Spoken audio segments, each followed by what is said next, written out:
When I was a little troll, being a geek was something incredibly unpopular, especially with the ladies. If you were reading comic books, they would ask you, when are you going to grow up? Only children read comic books. And then the movie Thor came out. And the movie Thor was incredibly popular with the ladies. I remember I even managed to take my crush at the time to see the movie Thor. And you had Chris Hemsworth, which for many ladies is considered to be eye candy. And he played this superhero that was charismatic, courageous, brave. He was a little bit out of his element on Earth, not really understanding how humanity is like, so there was that element of vulnerability going on. Him losing his powers and being knocked down a peg was also very pleasant, and it managed to be a great success with the female audience. And there were many memes and discussions on various forums by ladies, and I think the character was perfect.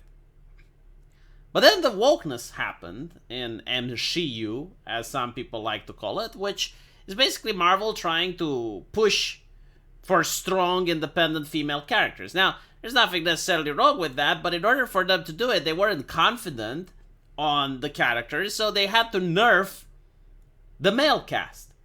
Because you can't have Captain Marvel and Thor in the same movie and have Captain Marvel be the star. I mean, she was a new addition, she was very controversial. Most people didn't really like her, so like, how can you have Thor and her in the same scene? Well, the answer is you turn Thor into a comedy relief character. Right? So Thor now was like the guy with the big belly that was saying rude things to kids on Xbox. And he was afraid of doing battle because the person that was now supposed to do battle and was now courageous was Captain Marvel. And unfortunately, I don't know many women that actually like Captain Marvel, but I know many women that like Thor. But as you can see, with any addition, with any new Marvel movie, Thor is pushed more to the backside. Now, I believe like they reached to the point in the comics where it's a female Thor.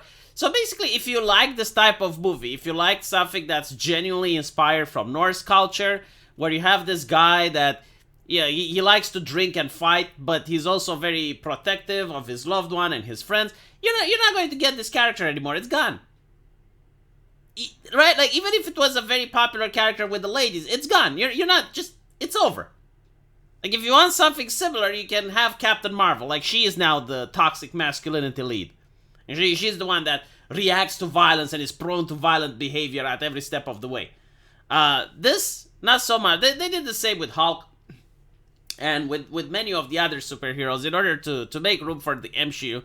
Again, like, they can't have both characters, right? Which is also interesting. They don't even know how to make relationships. Like, this could have been a romance story between Captain Marvel and Thor.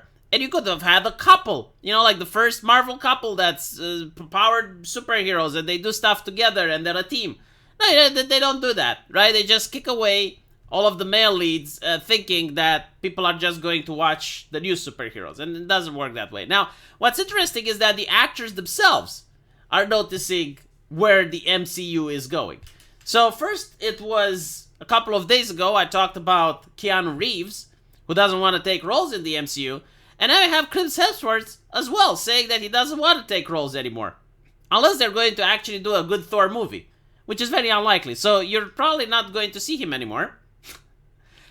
I mean, it's so painfully obvious. They probably know the writers. They probably are aware that the comic books aren't selling. Because the thing with the MCU is that initially, they went for the comic books that used to sell. I mean, Civil War, the Infinity Gauntlet, like all those things, all those storylines were really good and they were selling.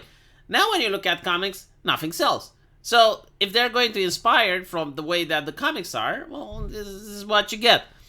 So he literally talks about the fact that he doesn't like that the character is now a comedy relief, and he says that he's at the point of his life where I'm meeting with different directors and people say, oh yeah, look, he's a mad genius. He's mad, but he's a genius and he'll make great films. I'm like, Is that who I want to spend my days with? 4 months, 5 months of shooting, and then you've got press and possible reshoots and so on. So he did not give any names, given the director's reputation for caring more about subverting expectations than delivering a coherent story. His active disregard for quality control of his films is presumed that the actor's new project vetting process was born from his experience with working with the aforementioned YET. Yeah, like this whole thing with subverting expectation, like, I never remembered when my parents were young and Hollywood was actually famous and the Oscars were a thing to watch. It's like, oh yeah, this movie was so great. Why? Because it subverted expectations. Like, literally no one said that. Like, subverting expectations means disappointment, right? Like, if I go to a Star Wars movie and I expect that it's going to be great, the only way you can subvert my expectations is showing me something that's shit. And this is the unfortunate thing. But again, I do notice that many more actors are starting to realize, oh, well, maybe I shouldn't do this. Because not only does it destroy their image by making them, constantly play joke characters and whatnot, but it also potentially ruins their career. Like, you're just as good as your previous movie. And if your previous movie doesn't sell, I mean, other producers can say, well, it didn't sell because of the main lead. So that's why they're staying away. Also, it's not the same like when our parents were young and you'd look at actors and you'd say, oh yeah, well, this is Jean-Claude Van Damme. Oh, this is Arnold Schwarzenegger. Now, most people don't even know this is Chris Hemsworth, unironically, like normies. Like, they look at him and are like, oh, this is Thor.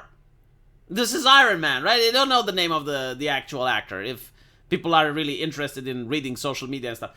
So, like, if they keep humiliating the brand, it affects the author indirectly.